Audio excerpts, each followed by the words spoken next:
So ito yung bahay na ating for sale dito sa Jubilation, Mamplasan. Ano to? Mamplasan, Binyan. Mamplasan Binyan.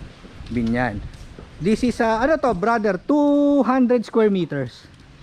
111. 111 square meters. Tapos may apat na pinto sinagad mo, di ba? So dalawa. Ang Dalawa floor area siya. niya na sa around 50. 50 ang baba, Parehas. taas. Oo. So tagte 25 square. Hindi, bali, hindi. Around yung floor area is 50 square meters. Around. Yung pagpasok mo sa loob. Yung bawat ano, Yung 50. bawat butas, oo. 50. Oo, nasa So sa baba 50, 50, 50, 50. Oo, Wow. parang So ganun. malaki. Malaki yan. Tapos Oo. one bedroom. Anyway, may picture naman tayo. Malaki din yung bedroom yan eh.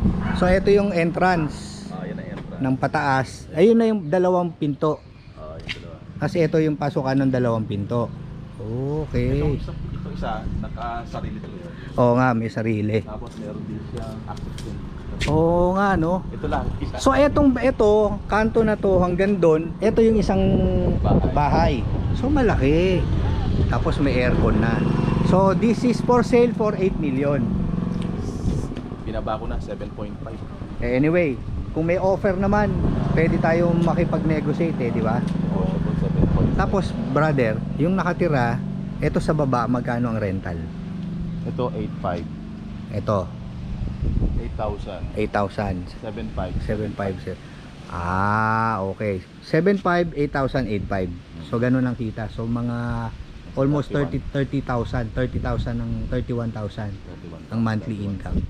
Open ba to, Boss Bong, ng loan? Pwede naman siguro, no? Pag may interested buyer. Pag-usapan na lang. Pag-usapan. So, anything is possible.